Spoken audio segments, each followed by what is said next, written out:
Traffic and news updates online at 560theanswer.com. This hourly segment is brought to you by HealthQuest Radio with Dr. David Kolbaba. Saturday mornings at 11. Visit healthquestradio.com. Now, from the Signature Bank Studios. If you're looking for the latest news, insight into what it means, and the sharpest opinion, there's only one station in Chicago where you can turn, and it's this one. We're AM 560, The Answer. Top of the morning, Dan Proft here. You know, perhaps it's stories like the story of Tyler Gray that lead President Trump and others that are America First oriented to be very judicious with committing American troops to theaters of war because of the physical and mental impact that war has on American men and women. I mean, this is much more well documented over the last, say, 20 or 25 years, a greater understanding of PTSD and all the ravages of war that are inflicted upon men and women in the service than it was, you know, going back to the first half of the last century, where, you know, the just like sort of similar, not in terms of scale, but in terms of attitude to football, where you got a concussion and you just had your bell rung, sort of the same thing. It was just a little shell shock when you were injured in war. The head injuries, the head trauma, the mental illness challenges, the suicidal ideation. Well, Tyler Gray is a former Delta Force operator, so this was a serious soldier. He's now a leading advocate for veterans' mental health, and he's had, according to what I've read of his book, quite the circuitous path to this place, including finding some success in Hollywood. We'll talk about it all with him.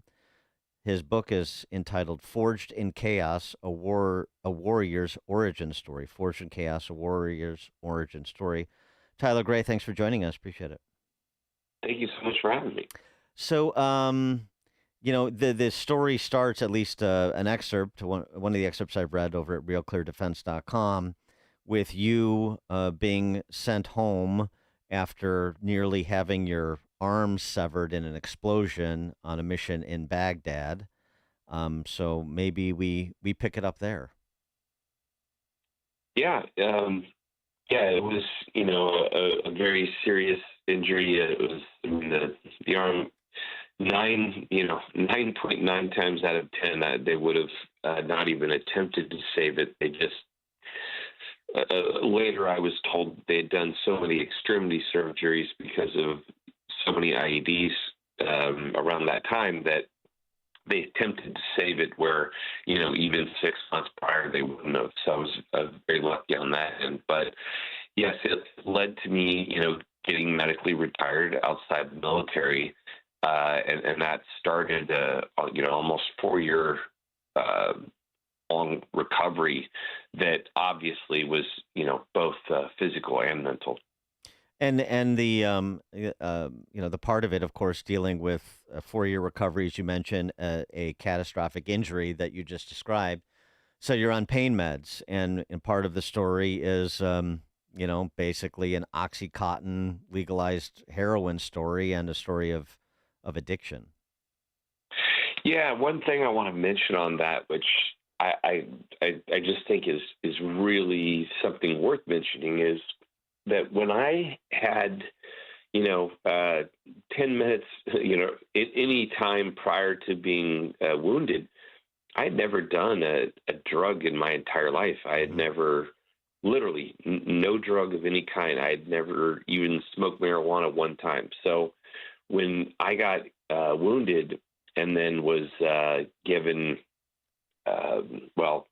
originally morphine and then Demerol, but I had no context. I didn't know what pain medications were. And I'm sure that sounds, you know, naive to people, but, you know, when you're in the military, you're kind of in, you know, a vacuum chamber where you don't really know what's going on outside it. And I just had absolutely, no one said, hey, man, that stuff is basically heroin. It wasn't a conversation that anyone had with me. So I actually had zero awareness of just how dangerous and potentially addictive the way I looked at it was medication. And I never honestly even had a single thought about potential danger because no one had told me that. Well, what year was this when you got injured? This is 2005. Yeah, so I mean, this is well before everything broke apart with Purdue Pharmaceutical and OxyContin. Yeah. And so this is you're sort of at the more or less the first quarter of the story, at least when it came to Oxy and some of these narcotics. Correct. And I was actually given Oxy when I eventually got out of the hospital. I was given quite a bit of OxyContin, but as you just said, OxyContin back then wasn't Oxy. It wasn't talked about. It wasn't. I had zero awareness of what that meant or how serious of a drug that was, and so it took me some time to really understand what it really was and what the dangers were. And so how did this proceed in terms of you recovering from these injuries and then also trying to wean yourself off of those serious drugs? Well, the first part of it, I documented this story in the book, which was, again, no one told me. So I didn't know I needed to wean myself off. I was taking 120 milligrams of OxyContin a day, a 60 in the morning and a 60 milligram time release at night, which is a lot. And I don't know, I just was like, I don't want to take something every day. And I forget how long I had been out of the hospital, but I literally threw all the drugs, and it was quite a bit of drugs, different medications. I threw them all in the trash. And I ended up in the hospital. And that was when I had a wake-up call and just understood the power of that medication. What it taught me was it didn't matter what my mental, idea of things were. The fact is that I was physically addicted, whether I mentally, liked it or not. And so it subverted my willpower because, you know what I mean? It wasn't a choice. My body was addicted regardless of what my mind thought about it. And so how did you, once you came to that realization, how do you unwind from it? I didn't really come off them for quite some time because what happened was, as I said, it was a 4-year process. And so I would be, I'd get a surgery. I would be put on pain meds. I'd do, 3 months of rehabilitation, vocational or occupational rehab, and then, maybe spend another couple months, healing off the medications. But then I would go right back to another, I had dozens and dozens of surgeries. So then I would go right back into that same cycle. And this went on for years. So it wasn't until the end of all those surgeries that I really, could start really trying to get off. And it was at that point, I wasn't taking them for physical pain. I was taking them for, quite frankly, depression, which is not, what you should be doing. But that's what I was doing because I was just mentally miserable at that point.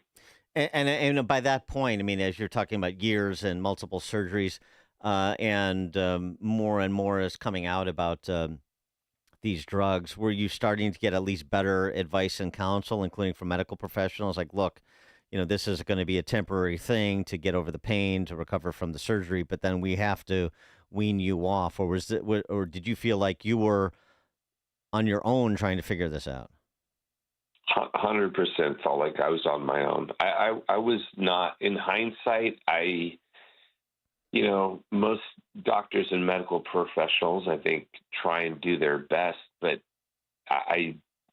in hindsight, there was so many things that if you're a doctor and you went to medical school, I don't think they realize how they've forgotten more than I or, your average person knows. So it's very difficult, I think, for them to understand what we need to know because they know it so well. Does that make sense? Yeah, yeah. Although, I mean, you would think enough case studies, and you see the same sort of behavior and people, crossing the line and into addiction, you would think that they would guard against that and be sort of proactive in that direction. Yeah, I don't know this for a fact, but I would assume now it's way more, known. But back then, the heightened fear of opioids just wasn't there back then. So you know what I mean? It was just a different time.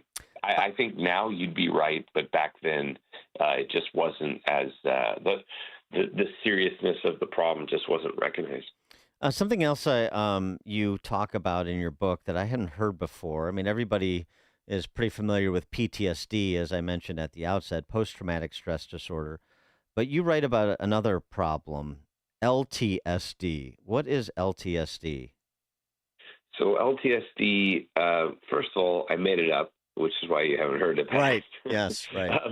But LTSD stands for lack of traumatic stress disorder, and what it essentially means is when I was going to mental health professionals, everyone said you got PTSD over and over again, and I was like, what's that? And they told me. Obviously, I knew to a degree, but it just didn't fit how I felt. And so I finally got to the point where I kind of walked out and just said, look, I'm going to figure out something that fits how I feel, not try and fit how I feel into what you think it is. And so LTSD stands for lack of traumatic stress disorder.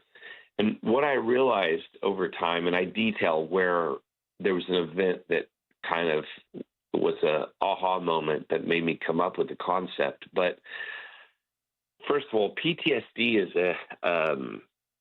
an event-based diagnosis. It can only be diagnosed post an event, and it must only be diagnosed 30 days post said event. And for me, it just didn't fit. The first word of PTSD is post.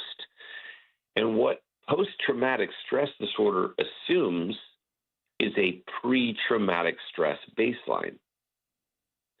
And it became very clear to me based on several, different aha moments that the way I grew up, I never had a pre-traumatic stress baseline. I grew up in a constant environment, not event, but an environment where traumatic stress was daily. It never went away. And so I never knew safety. I never knew calm. And so when your environment is chaotic and it's consistent, humans adapt to survive. And so our brain neurologically rewires itself. If your environment is constantly chaos, then your brain over time will neurologically rewire itself to be calm in chaos. So when the environment is chaotic, that becomes your homeostasis. You're normal, and therefore you're calm. Conversely, when the environment is calm, the chaos is in your head. And the way you calm yourself again is by creating chaos back into the environment, taking you back to your homeostasis. That is essentially the concept of LTSD. And how did that manifest itself with you, generally speaking? There are so many ways to create chaos. I'm actually going to do a list soon and put it on my website. But addiction, obviously, it was, and when I say addiction, I don't mean alcohol, drugs. I mean any and every type of addiction is a means to create chaos. But so are addictions that we don't really call addictions. And one of them that I'm calling, which is kind of part of the book, is chaos addiction. buying a motorcycle and, riding it at night when everything's calm, 120 miles an hour, that was, that's creating chaos. Getting in fights with your significant other, choosing a partner who's quite frankly not good for you and is a toxic relationship, that's creating chaos. Any and everything. The problem with creating chaos is for a lot of people, for myself specifically, it seems like it's self-destructive. And I'm not saying it isn't, it is. But the self-destruction is really a side effect. And so you are like, oh my gosh, I'm so self-destructive, when in reality, it is self-destructive, but that's not why you're doing it. You're doing it because it's creating chaos. And that's your, as you said, that's your baseline is chaos. So you're going back to sort of where your comfort is. Going back to where your comfort is a great way to describe it. So then how did you, sort of work your way through this understanding of the nature of your problem and then find more productive outlets like I guess consulting on Hollywood movies? I mean, it took me, I say this all the time in interviews. It's so easy. I'm sure people hear me talk about certain things now and they're like, oh, that makes sense. It's so easy. And I want to be very clear. I mean, I'm saying everything in massive hindsight, right? While I was in it, for decades, I didn't know what I didn't know. So while now it may sound easy to put it all together, while I was in it, I was clueless. And it took years and years and years for me. Like I said, it was a series of different revelations. It wasn't just one. And so now, looking back, I can kind of lay it out pretty definitively, but it took me quite a while to put it all together. And I'm still putting things together, and no doubt about it, and refining and getting better. But for me, I really wanted to search for answers, and part of the way I wanted to search for answers was through storytelling, because I feel like storytelling, I mean, in all of human history, has the power. We humans learn through storytelling. That's why it exists. We learn about others and we learn about ourselves. And so I really wanted to become a storyteller, to try and put my story out there and try and help and inspire others. Well, his story is entitled Forged in Chaos, a warrior's origin story. He's Tyler Gray, former Delta Force operator, now a leading advocate for veterans' mental health. And again, the book, Forged in Chaos, a warrior's origin story. Tyler Gray, thanks so much for joining us. Thank you for your service to our country, and best of luck with the book. My pleasure. Thank you so much, sir. Thank you. And Tyler Gray joined us on the Turnkey.pro answer line. Before you see it on TV, share it on Facebook, or read about it in the paper, hear it here first. This is Chicago's Morning Answer on AM 560. The Answer. When it comes to industrial coating and finishing, cutting corners isn't an option. That's why leading manufacturers across the Midwest trust D&D Industrial Coatings in Racine, Wisconsin. From powder coating